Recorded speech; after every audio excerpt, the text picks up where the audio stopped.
Will it? Will it, Bill? Will it to be good? Will what to be good? This card on the screen. Welcome to Card Salad. We are day 2-ish. Day 2. Let's call it day 2 of spoiler season for Flesh and Blood Everfest. We got some. Actually, it's a lot of items today. Got 2 new Guardian cards. We see some brute stuff, a little bit of equipment. So we're starting to get into the meat of the set. Yeah. I don't know. Let's go. Let's just get into it. The cards here. Amulet of Echoes. Blue pitch. What? I believe having Amulet in the name means we can skip it because it's just bad. Yeah, so far this seems to be the theme. Yeah. Amulet, Talisman, Potion. Get it out of here. Whoa. There's some good potions. From this set? From old No. sets? Well, From old sets, yeah. From this set? Potion of Luck might be okay. Potion of Luck has some fringe scenarios. Not that we know what that card is. Not that anyone knows what that card is yet. Sorry. Cool spoiler for you in our spoiler video. Yeah, there's just really not like too much. Like we can speculate on like fringe use cases for these items, but at the end of the day, anything like this, like Energy Potion barely has use, like we talked about. Time Snap Potion barely has use, like we talked about, and those are super powerful. Like you can see why those are powerful. This is just instant destroy Amulet of Echoes. Target hero discards 2 cards. Activate this only if they have played 2 or more cards with the same name this turn. Like your opponent has all the power. They control when you can or cannot activate this. I don't understand. Conditions on these are too much. Yeah, they're pretty strict conditions.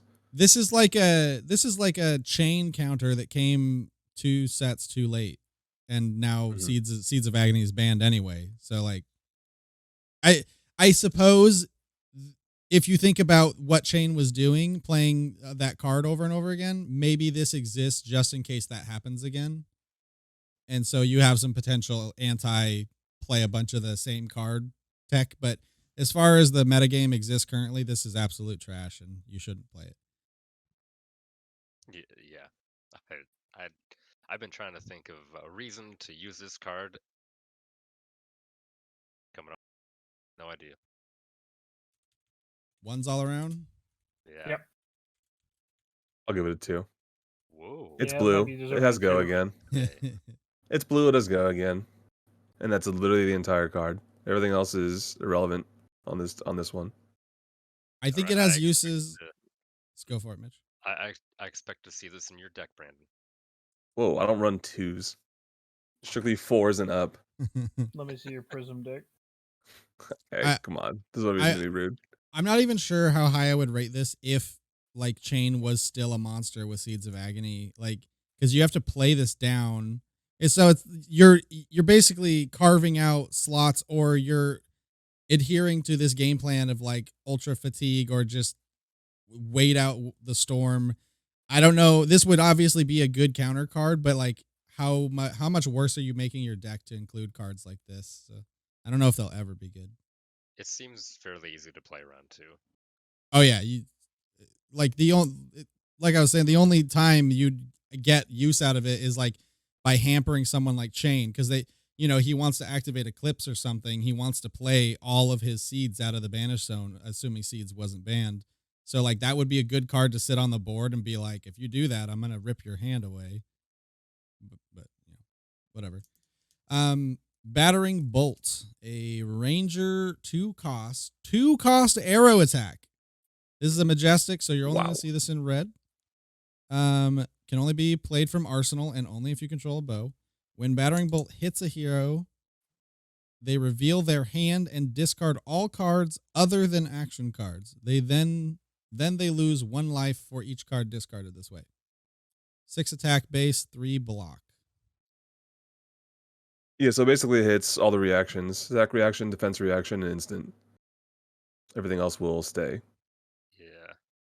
Yeah, like this is... I guess this could be pretty good against Dorinthia. It does, Dorinthia is kind of... And good against Prism, but as soon as you play this down, Prism's just gonna play whatever's in her hand. The good thing about the So- Prism matchup is this is a natural 6 attack card that Ranger's running. So Heralds, Yeah. they have a slight chance to pop a Herald. Yeah, but yeah, in terms of like if you're playing against Aura Prism and you fire this at them, I'm gonna say no blocks and I'm gonna pitch all my cards and put auras in play and just like shrug. at you. Basically, Azalea can run this, but that doesn't matter. It's not gonna help her. Lexi has no room for this card. Yeah, the big problem with a card like this is the cards that hit non-actions, they often get to just run them out before you can do anything anyway. Like you were saying, defense reactions will come first, instants will come first. Having 6 power does pop Phantasm. It also makes your bow pump to a 7, which is a pretty good breakpoint. I think the only thing that will really make this see a bunch of play is you have to play with exude confidence. So I think Lexi would actually more likely see play with this because she will be able to reveal a lightning card from Arsenal, play exude confidence, give it a go again, then play battering bolt. You know, trying to stop them from being able to play any instance or defense reactions that turn. I don't know. That's saying that they don't have a 4 attack card to block your exude with. I'm just saying that's the only thing that I can really think of to really make this like not have your opponent just slap down any instance or defense reactions that they already have. Well, so this is not. I don't think this is not an all-star card you put in your main board. This to me is a sideboard card against warriors with attack reactions and things like that. Like you're targeting very specific matchups and you're using Voltaire to give it +1. So it comes in for 7, which is like a really rough breakpoint.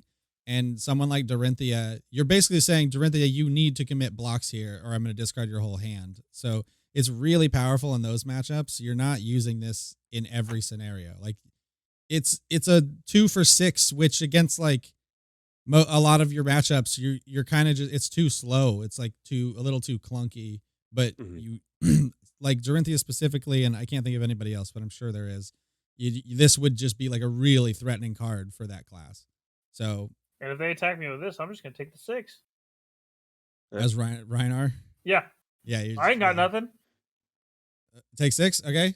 Do you reveal your hand anyway? Yeah, you reveal your hand. Yeah, you go, okay, Let me hit you for 18 real quick. Yeah, even Wizard, they're not instants. They're all Wizard actions. Yeah. Not that Wizard wants to sit there and take 6, but like the limited, it just shows how very limited your like targets are for this. Like I keep coming back to Dorinthia. There's got to be someone else, but like that's the obvious one because she's like all attack reactions. But that's a super good target for it. So as a sideboard card, I think this is super powerful, especially when you're talking about Voltaire giving it +1. I think it's like an 8 when you're using it as it should be, not just in your deck for no reason. Yeah, I'd probably give it a 6, maybe a 7. Popping Phantasm is pretty good. And then, like you said, bringing the sideboard 4 against the heavy reaction warriors is pretty good. So I think I'd settle on, let's go 6.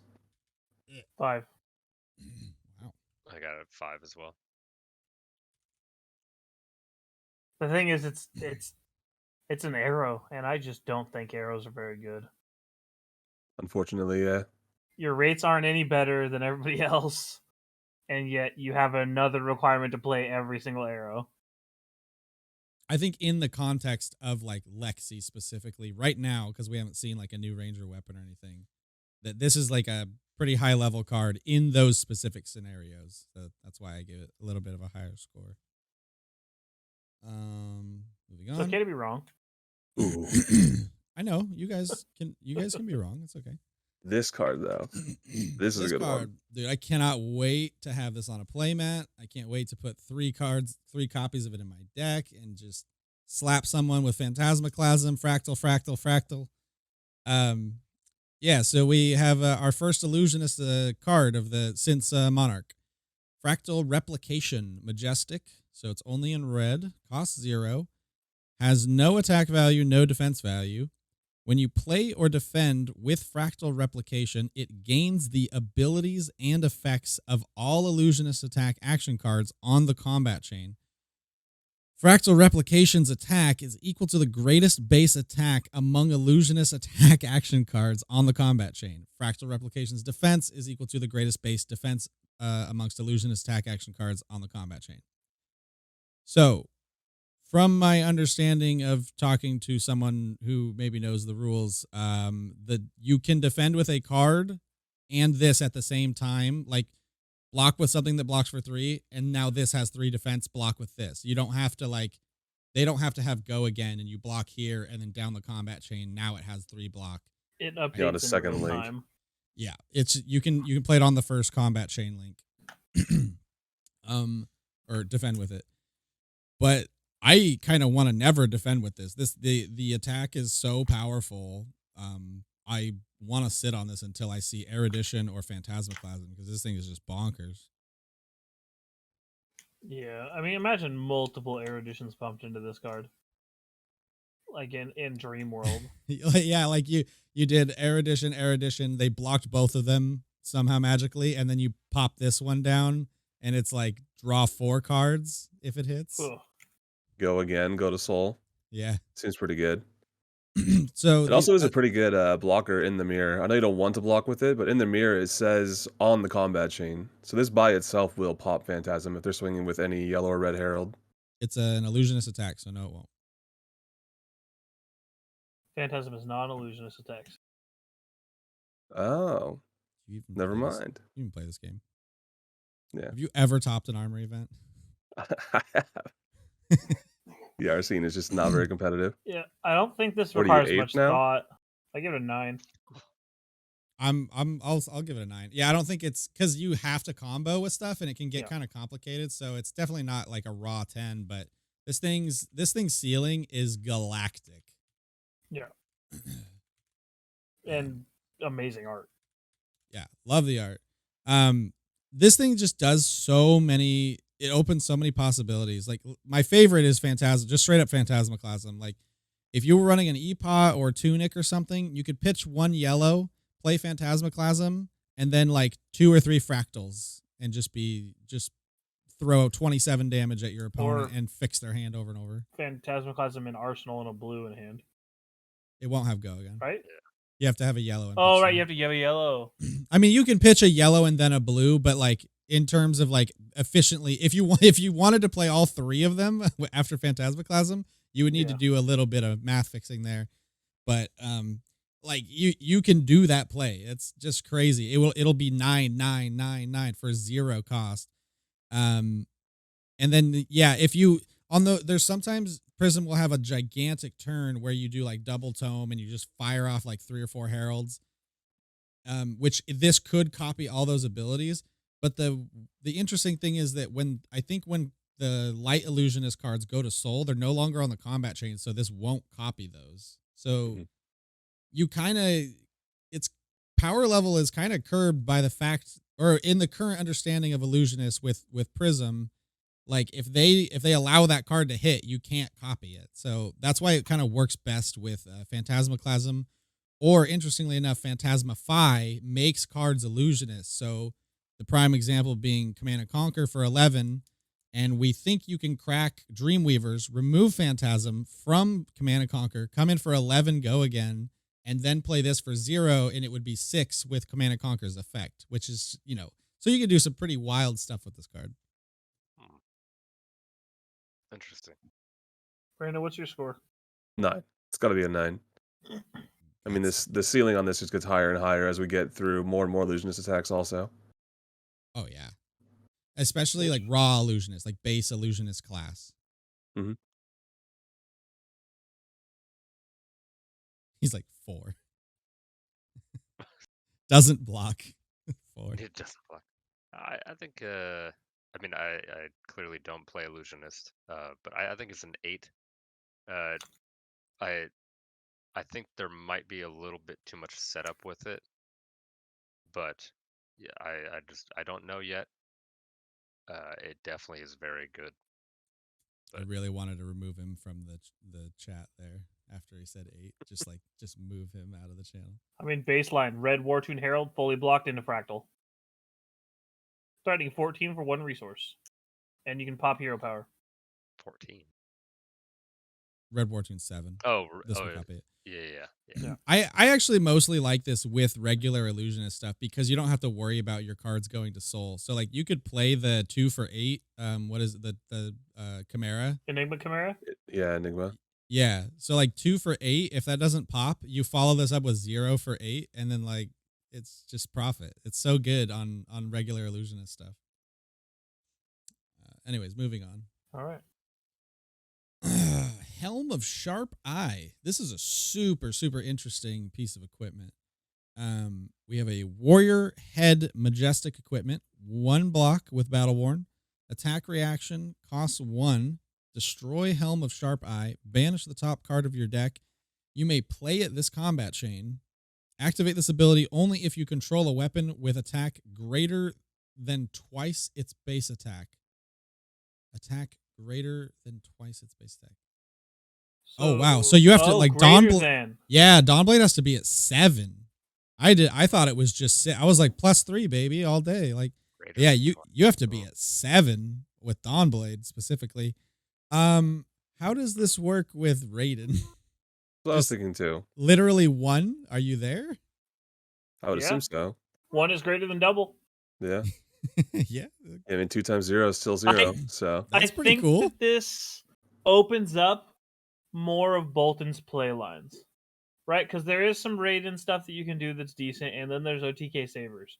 I think this brings in more Raiden availability. I think it can work with Sabers really good as well to give a really high pressure mid range kind of turn for Sabers, and with another card that's coming. And also it can work with hatchets because your hatchets aren't unlikely to get big enough. Run Glisten. I don't know. Yeah, the thing with the hatches is, yeah, you're just not playing a lot of like plus whatever for that, but they can get up there, and we actually do see some more weapon support, but spill blood. Yeah, totally could work. It very interesting. This would be a really powerful via the Vanguard turn, because like via the Vanguard, you do your thing, you swing Raiden, you give it go again, or you attack react with this and pull a card off the top of your deck. Maybe it's another attack action like a take flight or whatever.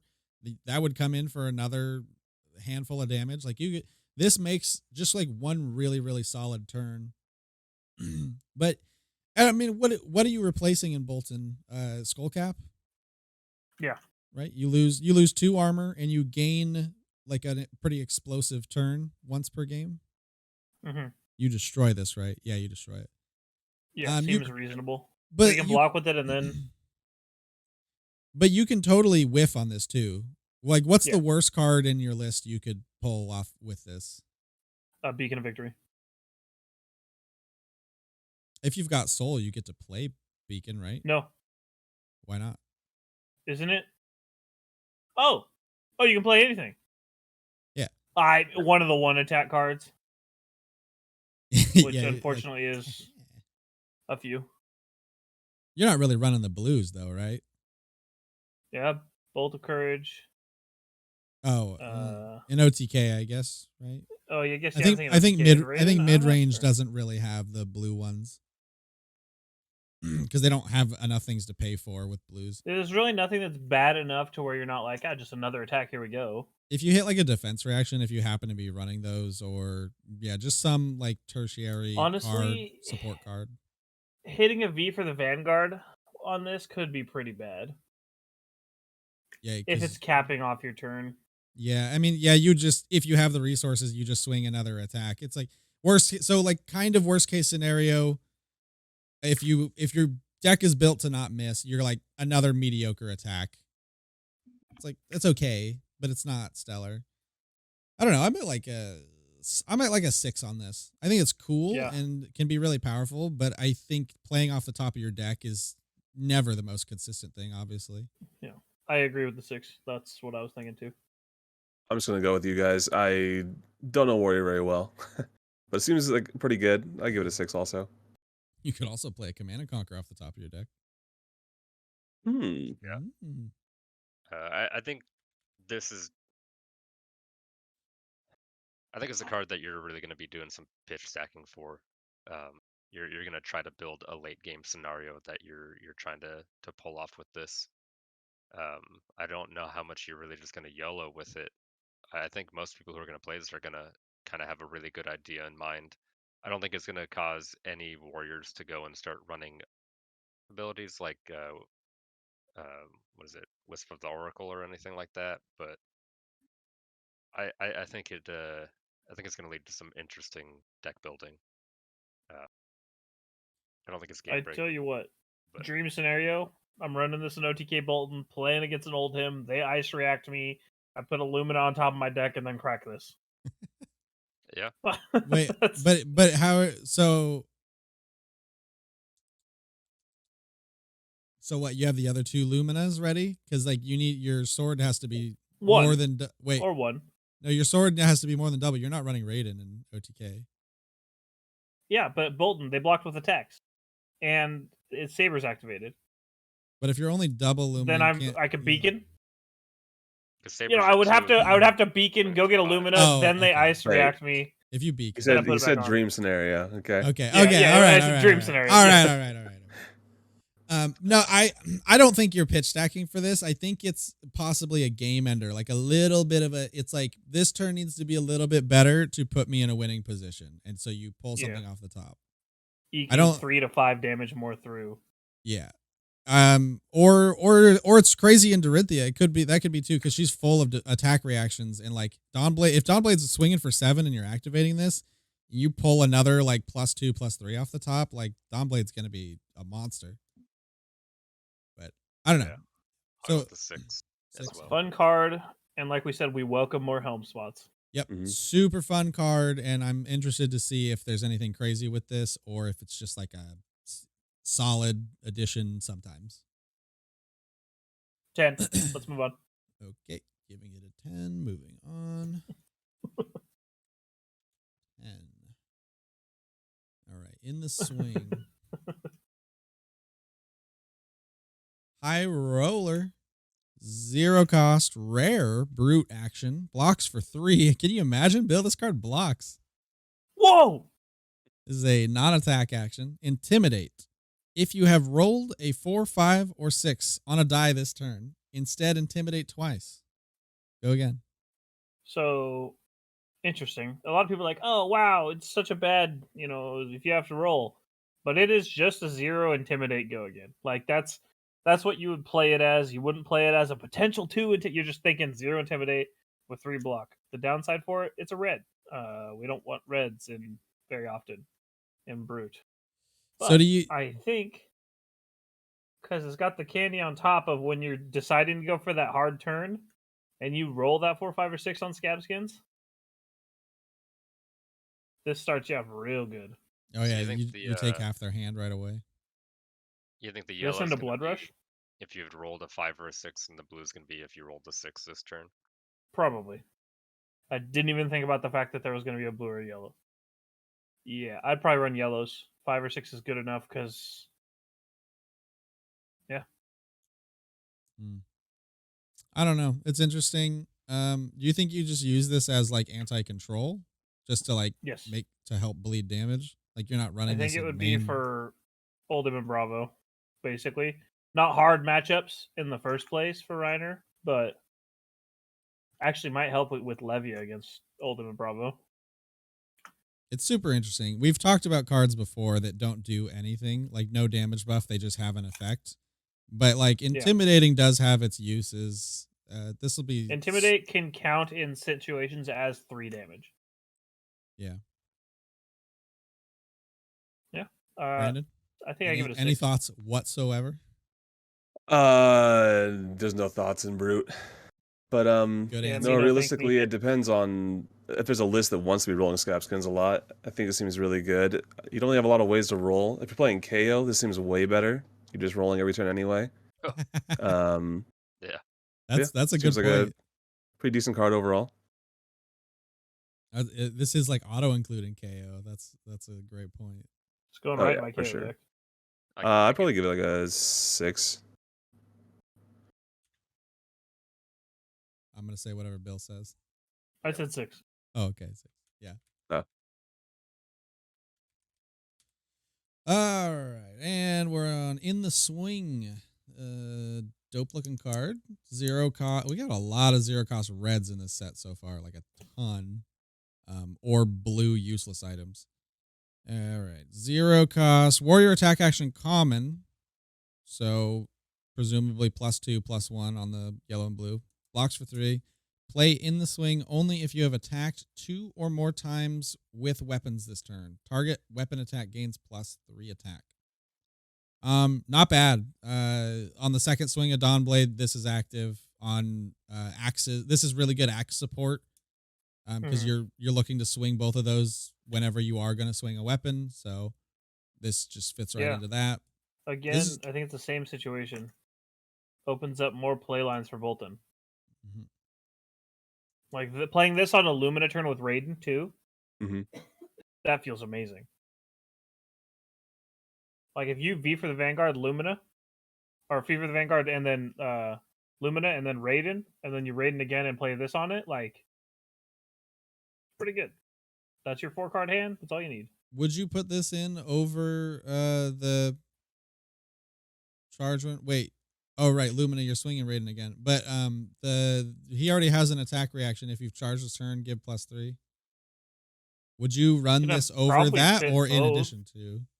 Seems like a lot. I think you can fit both. Maybe. It doesn't trigger Lumina, which is the problem. Mm-hmm.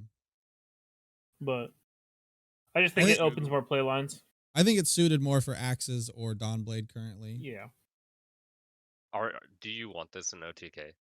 No. I have no clue. You do not. You don't have space. You use your It's entire... a dead card every time in OTK. Yeah. Okay.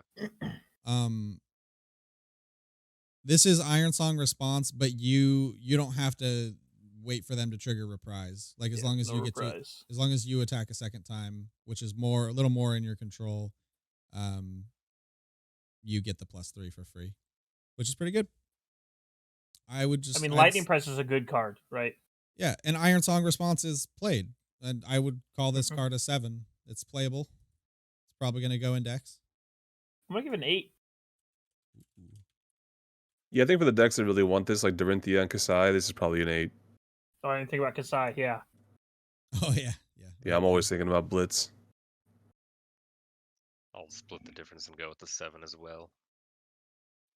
Split the difference between 7 and 8, and so now we have 2 7s, 2 8s. Oh. Yeah. Krakens. The Kraken's Aether Vein. This weapon is Kraken's Aether Vein. Aether Vein. This is a wizard weapon, staff 2-handed, majestic. Once per turn instant, cost 3, deal 1 arcane damage to target opposing hero, draw a card for each arcane damage dealt this way. I'm not sure if this is what wizard players were hoping for, but it has a lot of potential. The potential for drawing, like, let's imagine a scenario where they print some magic weapon buffing, and you land 3 arcane damage with this thing, and you draw 3 fresh cards. And let's say you're playing Kano, and you're just like, it's crazy, right? Like you play out your hand, you cast this for 3, and then you draw more cards, and then you Kano some more. Like the potential on this is like sky high. But currently, we're sure that there's no way to buff this, right? In our current card pool. As far as I know, there's not. I didn't have a good time to look through everything, but I thought there were cards with effects that said next time a thing would deal arcane damage, deal that much +1 or whatever. I think it's next time a card. Yeah, they say action. Card, or action card. Ew. Yeah, I can't remember if there's one that just says the next time you would deal arcane damage, deal that much +X. I mean, the day we can buff this card becomes insane. Threatening to draw 3 cards is just huge value. If you pitch a blue, draw 3 blues, you can Kano 2 or 3 times, or just play the cards off the top. It's just insane. I think the new hero wants this card pretty well. Icelander, or whatever her name is. Eating a card out of an aggro deck's hand, or just getting a free 1 in, is pretty good. It's not very much, but 1 a turn will eventually win a game when you're playing a slow, grindy matchup. I do wonder if it is going to be just a tricky weapon, and in those scenarios where they go all out and don't have extra resources, you just swing for one, and it's an instant too. So like they could be attacking you, and you go, "Oh, you don't have a way to pay for Arcane Barrier," and you go ping, and you redraw a new card, and you block with that card. Like Yeah. this is a super sneaky weapon. We may not even see ways to buff it in this set. I kind of think we will, but if we don't, this is still really good for that scenario where you get to just like sneak one in, draw a new card. My question for Mitch: How Mhm. tight is Kano's sideboard? At this moment, It can't I'm be not that tight, entirely right? sure. It's not super tight. I think you can definitely fit this in. I I think you think have this no is problem. absolutely going into the sideboard until the people are playing the match. And they're like, wait a second, I'm gonna run Kraken's Aether in this matchup, and people will find where it's good. Like you Yeah. said, when the aggro's attacking, you need to get a new block, or even just it's going to your turn. Might as well deal one to them and draw a card before they can do anything else. Yep. You can cast this on their turn. You can cast it on your turn. So like on their turn, played in the right spot, like I was saying, you just cycle a card and deal one to them, and then it goes back to your turn. And if you've got a card left, you throw an arcane damage at them, and they're like, "Do I want to pitch for this one arcane damage?" And then like, if I let him get it through, I take a damage, and he gets a new arsenal or something of that nature. So this one damage is actually a lot to think about when played in the right spot. 6, I don't know. It's super interesting. 5 without ways to buff it. I'm thinking 7. I think this card's actually pretty good. I think it's sleeper good. I think it is sleeper good. I think it is going to turn out to be a little more powerful than most people give it credit for. Yeah, I'm looking at it right now, and most everything just says the next card you play. Yeah, I looked through them all earlier. Everything Yeah. does say next card you play. Okay. Man. I'm gonna have to sit right in the middle. I'm gonna give it a 5 as well. There's a lot of great things that this thing could do, and if there's any support for it, this weapon will be broken. Like, if you're able to fire 3 arcane with this thing, and they have no hand left because you waited till the end of their turn, and you just draw 3 cards, and you pitched 1. Yeah, that's why I think it's more of a sneaky big brain weapon where you weave in these little pings, because if this thing cannot become draw 5, like if they give this too much buff ability, like you'll just obliterate people with Yeah. wizard. Oh, I can't wait. Okay, what do we got? Potion of Deja Vu. Hello. Instant. Well, it is a 0 cost generic item. Instant destroy Potion of Deja Vu. Put all cards from your pitch zone on top of your deck in any order. Opponents don't get to see the order of the cards. I'm gonna say this. I love this card. I think that this card is very good. I don't know how many times I've been playing Kano, and I'll look and I'll have like 5 or 6 cards in my pitch zone. I just pop this and I put those back on top in any order, because maybe I was pitching some Sonic Booms or pretty much any of the good cards for Kano, and I get to put those right back on top of the deck. And maybe I still have a blue or 2 in hand, and I get to just instant those right back in. I really like it. I don't think that I don't think that it's going to be played like crazy. I don't think that it's going to be breaking the game in any way. But like the times that you do get to use it, I think it could be really good. Man, like the only times I could see myself using this in like Brute would be having it on the field and then pitching a card, a non-attack action, to Blood Rush Bellows to fix my discard, and then after the discard, popping this to put that back on top if I wanted it. But like, I don't know. Yeah, I don't see this being good in anything besides Kano. It's got the usual item pitfalls. Doesn't have go again. Doesn't block. You have to set up for a turn by doing it. I just don't see it being very good. Kano maybe, because you can rip it off the top with his ability, and then you just Maybe you stop there, but it's still good to have set up later. But everyone else seems pretty mediocre. The thing I don't like about this is like stacking the top of your deck sounds good, but you're about to draw those cards. If you have cards in your pitch zone, and like very fringe, like we're talking, if you're doing this in Kano and you want to use the card immediately off the top, we're talking you're putting like one card on top. You pitched a card and you put it on. Now you crack this, put it on top, and you crack that card, which is not necessarily bad, but like you're not taking 4 cards that you pitched, which is like La La Land anyway. You're looking at like 2 to 3 cards on a good turn. Put those on top, you're gonna draw those. So it's like you're just recycling the hand. I don't really understand when you want this the most. Like literally to put Sonic Boom or Lesson in Lava on top, but like you're not pitching that red anyway. Sonic Boom maybe. I don't know. This is super weird and extremely specific scenarios need to happen for you to want this, and you have to take that turn to put it in the arena. I think the items are just they need a million more cards before they have any use, because the way the game is understood currently, these just don't work.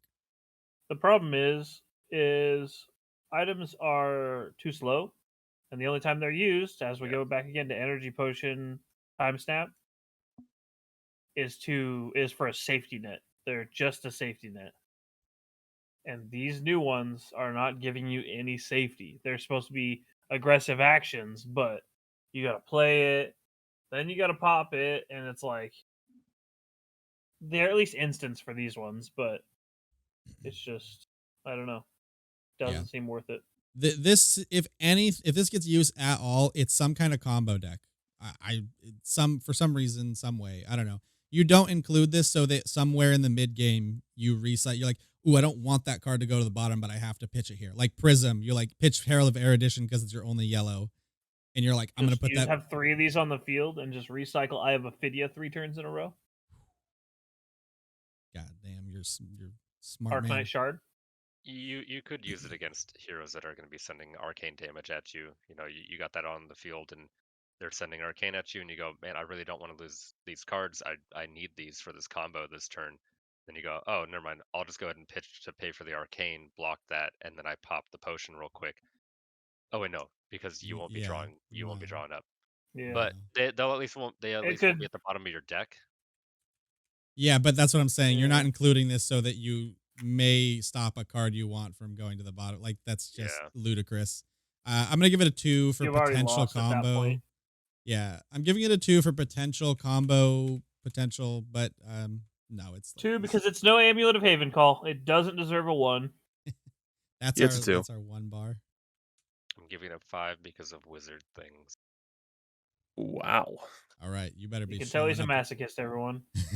You better be showing up to armories with this thing in your deck. No, you are the masochist. We are both. No, I'm Ryder now. The meta's changing. It loves me now. All right. Bring the prisms. Okay. So, it's been said, joked about, and maybe seriously talked about Runeblade being their favorite class, but god damn if Guardian doesn't just keep getting insane cards. Not that this card is easy to play, as you'll see. Pulverize Red Majestic for Guardian. Generic Guardian. Cost 10, 14 attack, blocks for 3. A new keyword, Heave 3. At the beginning of your end phase, if Pulverize is in your hand and you have an empty arsenal zone, you may pay 3 and put Pulverize face up into your arsenal. If you do, create 3 Seismic Surge tokens. When Pulverize hits a hero, not crush, just hits them at all, their first attack during their next turn has -4 attack. 14's a lot of damage. 10 is a lot of cost. Yeah. It's going to cost 7 if you're even and playing it next turn. Mm-hmm. I think the card's good, specifically in the mirror. Because you're just anathosing each other, and then you just take a turn. Pulverize and swing it at them. It'll go ahead and anathos me for 0 to 2. You know? I mean, almost never are you getting pulverized and swinging back anyway. You know? Yeah. Like, you it's can't just- even if you have 4 3 blocks in your hand, you still take damage from this. Yeah. Yeah. That's how big this Unless attack you is. throw an equipment in front of it. I think this is in here. It's going to be a card used for just the heat, the blitz one shot. You know, I'm Yeah. playing this, wishing I could play it in KO. Just double the 14. So But I'm yeah, le- I just I'm leaning towards sideboard card on this one because like you don't -4ing like a ninja is worthless. Oh no, my But- Kadachi. But yeah, I don't know if you're actually caring about that -4. That seems like icing on the cake. Swinging 14 damage is the real prize here, but 10 is a big cost to reach. This takes like 2 turns to set up, unless you made one seismic with your chest, and then you just like arsenaled this like a madman and drew into 3 blues and blocked with maximum 1 card. Then you could great swing card with Tome of Harvest. Tome of Harvest. New Bravo can run this. Tome of Harvest. Damn. Can't be Crown of Seeds. To be noted. Yeah, that's actually kind of big for playing the new Guardian. Is if you put this in with Heave's effect, Crown of Seeds specifically states face down cards. So like this will just sit in your arsenal until you can play it. And as someone has noted that we know, it's probably going to have another Heave card in the set. Because why would it be a keyword otherwise? Yeah, they typically any card game would typically include a couple of a new keyword, not just like one card with it. So we can see higher Heaves as well. Oh my But God, that's good rates. Heave That's 1 5. resource for 1 Seismic Surge. Yeah, it's a good setup. Like if you're in a matchup that's appropriate, they're not like, obviously you don't really have time to do this against like Old Briar or Chain or something, but like in a mid-range or slow matchup, you get to keep a couple cards, you heave this in, you set that turn up, and your opponent goes, "Oh fuck, 14 damage is coming my way soon." Yeah, that's what I was saying. It's the blunder potential. You put that in your arsenal face up, and they're just looking at that 14 their entire turn, like, I tell you so what, to do. I'm definitely not pitching my defense reactions that turn. I'm like, yeah, I don't care how weak this turn is, this needs to go in my arsenal right now. One thing we haven't hit on yet would be Awakening. This in Awakening is just absolutely gross. I didn't even think about it. Actually, yeah. When you're behind, that's a pivot. Yeah. Pivot. I mean, Awakening half. Cripple just could seems use so much 3, better 4. if you're Bravo. Yeah, that's true. It's hard to choose this over Crippling Crush, but Yeah. if we're talking Elemental Guardian, Elemental Bravo, you can't give the Crippling Dominate. This is just 3 more damage and gets the effect if any of it touches them. So like you might pick this. You can still give a Dominate. Doesn't his hero power if you reveal all 3? Yeah, just a candle holding an Sure. Awakening in your hand. Yeah, if you get You really reveal lucky. those at the beginning of your turn? Yeah, Awakening doesn't have a no, Awakening's and you're playing the Awakening. Oh, it's not ice. It's just elemental. So okay. if you're playing, let's say you're probably playing Infusing the Awakening to pull that off. So you need lightning and ice. So maybe you have one Volthaven. ice, 1 candle hold, and 1 Awakening. I mean, Volthaven. we're creeping Volthaven. into magical Christmas land, but Yeah. sure, it's possible. But I'm saying when you need to take the tempo back, you're playing new Bravo. I honestly think you might pick this over Crippling for the sole reason that you just need to do a damage to them, and they have -4 on their next turn. Plus, you sent 14 their way. So like that play right there is like a tempo turner. Not that Crippling isn't, but like they can full block that, and then you both kind of just reset. I can see this card going both ways, being really good or being really bad. The problem with this one is if you put this into your arsenal and they have a turn that is not bad, and they can force you to block with 2 or 3 cards and you can no longer pay for this, you now have a 10 cost card in your arsenal. Face up. If you heaved it. So they have a 10 cost card in your arsenal. The other downside is Valda can't play it, or she doesn't get to give it Dominate. It doesn't have Crush, which is a bummer. I would love to slam this into Valda. Just heave 3, make 3 seismics. Next turn has dominate. Doesn't have crush. It does also turn on your Rouse the Ancients by itself, so that you block a little bit better on the turns that you want to use Rouse. But yeah, I can see it going either way, being amazing or being not very good, The depending Rouse on the synergy format. is another huge plus. Just one card, Rouse the Ancients, is like Yeah, you could use 3 Rouse the Ancients. Yeah. Wait a minute. how are you paying for all that? I don't know. Yeah, it's Wait. 6. Oh wait, that mana that card costs 0, doesn't it, Brandon? Oh yeah, it does. Everything costs 0 on Guardian. It's Everything 0. costs 0 or 10. Yeah, 7 go again for 0. As far as It's I'm, three. as far as Rouse I'm the Ancients cost concerned. 3. It costs 3. Yeah, it costs 3. Very interesting card. Interested to see where it goes, and then I'm going to just hate my life when this is actually good and they pull it off all the time. Like at a certain point, Guardian's gonna have so many giant number attacks that they never miss a turn where they throw 10 plus at you, and you're just like, I want to quit Flesh of Blood. Yeah. 8. 8. 8. I'm at a 7. Just because the cost is so prohibitive that you can get really messed up. But there are a Imagine lot if this of guy pluses. swings his weapon. Oh yeah, he's just using his fist here. Yeah. Gross. I'm It's gonna be 20 damage. pretty low on this card. I'm thinking more like a 5. I think this card's a trap unless the new Bravo is good. If new Bravo is good and you can find an Awakening line, then this is pretty good. I don't think you even need to give it Dominate. I think if you can just find a turn to play this for, 5 and a fuse or get the whole 10 on the Awakening. But otherwise, this seems... I want to note, the reason I'm giving it an 8 is not for the card in and of itself. It's for Heave. I think that's good.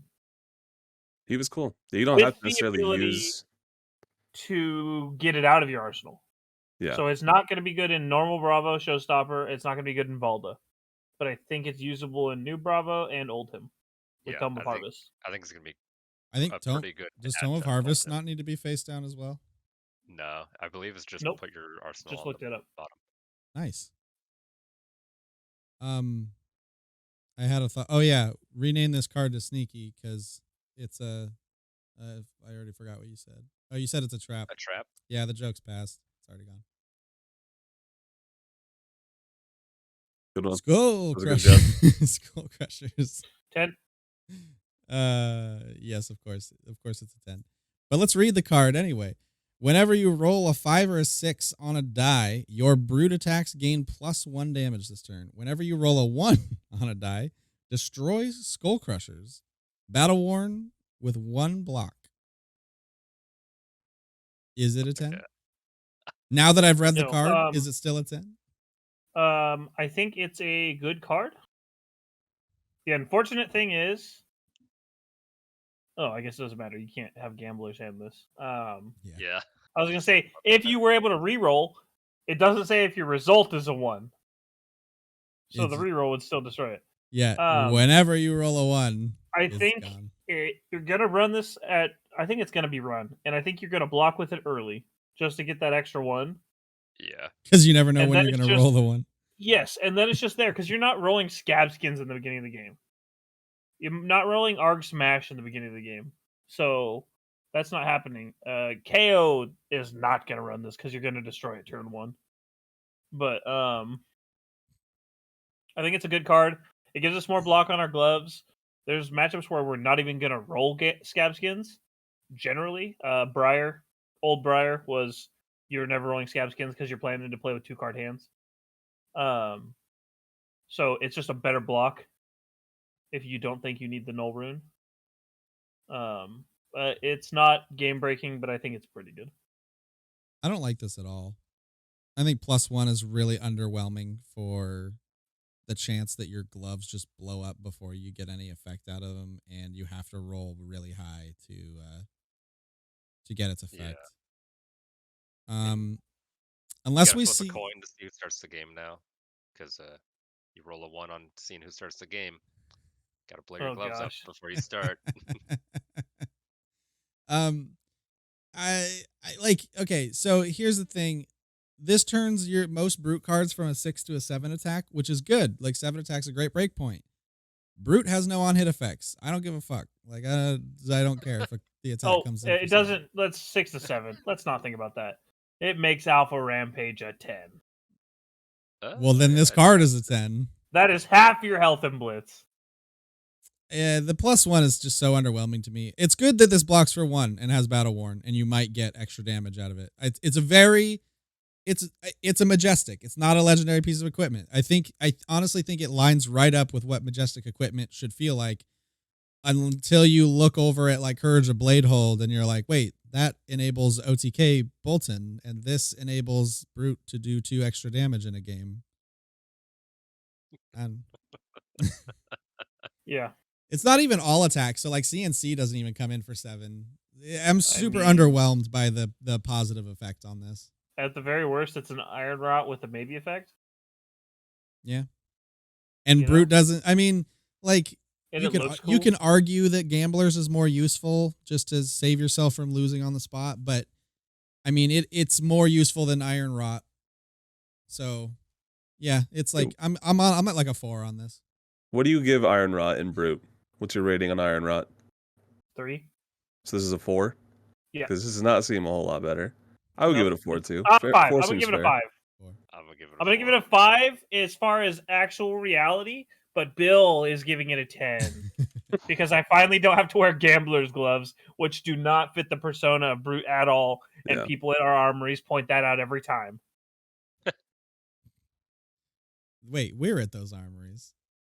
It's Sam. It's all Sam. I love the art though. I can't wait to have this in cold foil. This is gonna be a super cool collector card for me. But like, Yeah. as far as power level, it's pretty low. However, in terms of high power cards on low power heroes, Spring Tidings, yellow pitch, 0 cost, 2 attack, ninja attack action. Oh, I was like, hold on, wait, I thought this was a specialization. It is. Blocks for 3, Majestic. Benji, specialization. Yes, that's right. The guy who was printed. The guy who is printed in Crucible of War as a joke is getting a specialization 3 sets later. When Spring Tidings hits, god damn. Draw a card for each other attack action card with 2 or less base attack you control on the combat chain. So, Benji, I actually need to pull up the card for a refresher on his text. Cards you control with power 2 cannot be defended by cards from hand. But or second attacks you control with power 2. But the second attack he does gets +1 or attack action. Yeah, the first that I'm not sure.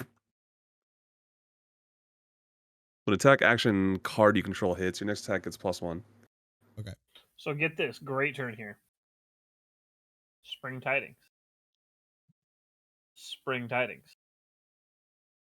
Spring Tidings. In your Blitz deck? Now you have 5 other cards in your hand. Oh, right, Blitz. No, you're playing him now in been CC. removed from This the is that tournament. strong. This is that strong. You're playing him in You've CC. now been now. removed from the tournament You're is what using happens. Benji with 17 health in CC. All right. I think the card is really good. I don't know how good Benji actually is in Blitz, but 0, 2 with power, 3 block, go again, alone, for what he does seems really good. And then every once in a while, you're just going to draw 1 to 4 cards and just be super happy. The problem with Benji is he's self-defeating because you have to run 1 power cards, because if you're, let's say you play this first and it hits, great. Your next attack has to have +1 due to his hero power. So now your next 2 attack thing is 3 and it can be blocked from hand. So like his whole thing is like he has to run cards that are so low power level that his like seemingly overpowered hero power is just like worthless. You have to go like, you have to do like 2 into a base 1 into more 2s. And it's just like really awkward. But if you can get past that first part where you go 2 into 1, this thing becomes nuts, and your opponent can just like basically not interact with it. You're just like, I'm gonna draw 3, I'm gonna draw 4.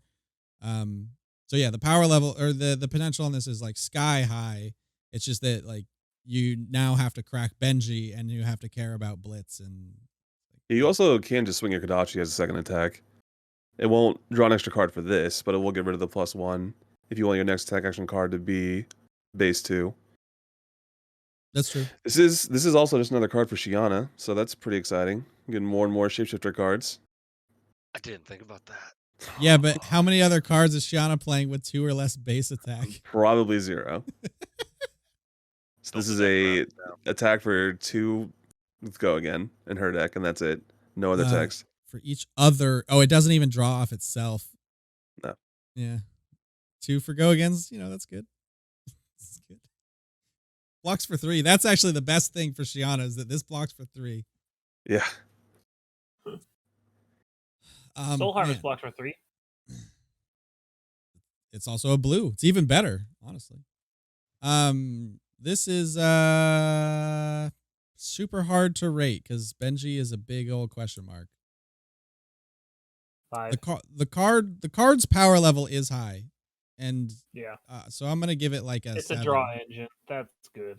I'm gonna give it a 7, but that doesn't mean Benji is a 7 or higher. It just means this card's really strong. It's definitely the best card Benji has. Yeah, I'm giving this a 9. I mean, Like rating you this told me. for Benji specifically, this has got to be the best card in Benji's deck by far. I don't think Magical Benji is a Momentum's in 9, like Benji's you deck. said. Like, Benji is still Benji, but as far as cards go for him, this has got to be one of the best cards in the deck. All right, you've inspired my 7 to an 8. I'm going with the 6. Thought I was gonna say 2. I don't know enough about Benji or Ninja. Seems really good. I think it could definitely easily draw you 1 to 3 cards per turn. Every turn. Not And this has go again. So every let's say Spring Tidings is your 5th card because it was an arsenal. You draw 4. Go again, go again, go again. Spring Tidings draw 8. Go again, go again, go again. Spring Tidings draw 11? Let's not forget the Mask of Momentum trigger in there. Yeah, plus somewhere you drew an extra card off Mask. The ceiling on this card's insane. This is, I mean, it's Benji only, but the card's really good. Yeah, I mean, this, like you just said, if you draw on that many cards, this could be an OTK. And all you have to do is have them have 0 armor. And Alright, yeah, you win the game on the spot. You convinced me. So you're playing against Kano, and he Yeah. failed to OTK you. He failed to OTK your, what, 17 health? Oh, Yeah, God. 17. Bill, what was yours? 5. 5. Okay. Also fair. Honestly, this could be literally anything. Oh, I named the card. It looks Benji. cool. He's totally about to kick that dude off that pillar. Yeah, it's like sick art, but it's implied art. I mean, the location is beautiful, but this is like, you're like, who? What's going on? That's probably Kano on that Oh, hill. Is that his hero art from another angle? Because he is I think like the one in wielding the air is the him. needles. I Yeah, think it is. it kind of looks like his hero art. The one in the air looks like he's wearing the same pants or leggings or whatever you want to call this. Well, it looks like he's got Zephyr needles in his hand, so that's definitely Benji. Yeah. All right, now the review is pretty much over because we have these cards. Ugh. Talisman of Balance, 0 cost, blue generic item, rare. Go again at the beginning of your end phase. If you have less cards in arsenal than an opposing hero, destroy Talisman of Balance and put the top card of your deck into an empty arsenal zone you control. Okay. Does Ranger want this? Does Ranger Nope. want a random card in their arsenal? No, they do not.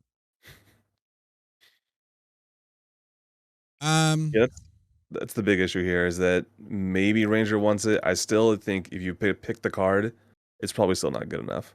But the fact that you're running this in your deck is just, it's the item trap, no block, 0. It does have go again, Yeah. which is something, I guess.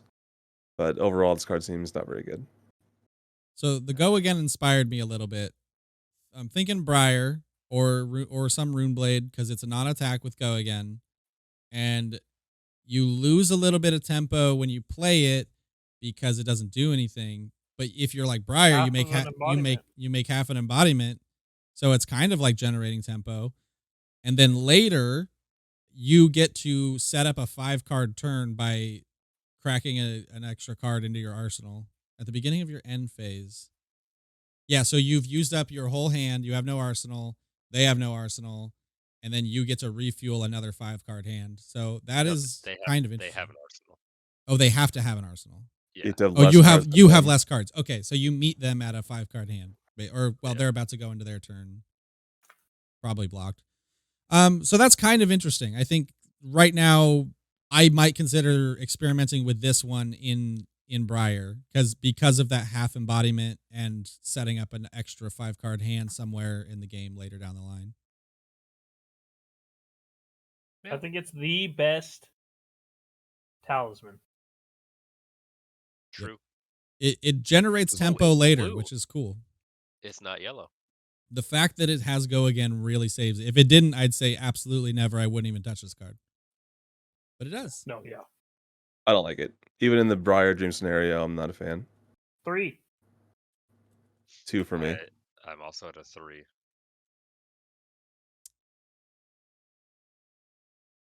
Four. Wow. That's pretty high for a talisman. What were you guys? 3, 2, 3? Yeah, I'm 2. Yeah.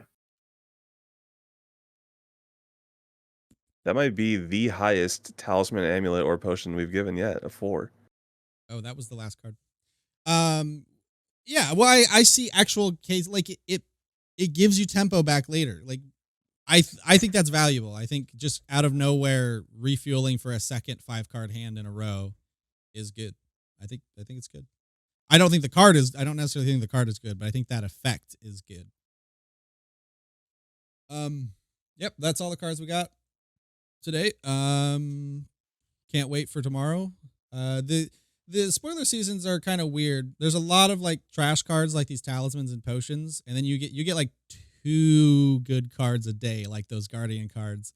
And then there was like the majestic equipment that's kind of interesting, not super powerful.